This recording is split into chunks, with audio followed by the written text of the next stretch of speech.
மியான்மரில் பயங்கரவாதிகள் முகாம்கள் மீது இந்திய ராணுவம் தாக்குதல் நடத்தியதாக கூறப்பட்டு வரும் நிலையில் அதனை அந்நாட்டு அரசு மறுத்துள்ளது.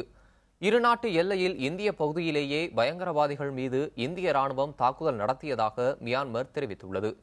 எனினும் அண்டை நாடுகள் மீது தாக்குதல் நடத்த வெளிநாட்டு பயங்கரவாதிகள் தங்கள் மண்ணை பயன்படுத்துவதை ஒருபோதும் அனுமதிக்க முடியாது என்றும் மியான்மர் குறிப்பிட்டுள்ளது.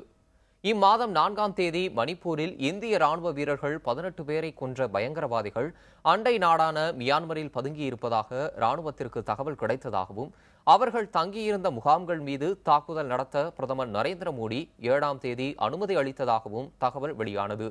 இதனையடுத்தே 70 பேர் கொண்ட இந்திய ராணுவ வீரர்கள் நேற்று முன்தினம் பயங்கரவாதிகளின் முகாம்கள் மீது தாக்குதல் நடத்தினர். 40 நிமிடங்களில் முடிந்த இந்த தாக்குதலில் 38 பயங்கரவாதிகள் கொல்லப்பட்டனர் என்றும் 7 பேர் படுகாயமடைந்தனர் என்றும் தெரிவிக்கப்பட்டது. ராணுவத்தின் தரப்பில் எவ்வித இழப்பும் இல்லை என அரசு அறிவித்தது.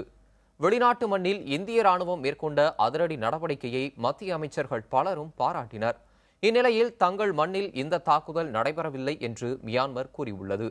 இதனிடையே பயங்கரவாதிகளை ஒடுக்குவதற்கான அடுத்த கட்ட நடவடிக்கைகளை மேற்கொள்வது தொடர்பாக மியான்மர் அதிகாரிகளுடன் விவாதிக்க தேசிய பாதுகாப்பு ஆலோசகர் அஜித் தோவல் அந்நாட்டிற்கு செல்ல உள்ளதாக தகவல் வெளியாகியுள்ளது.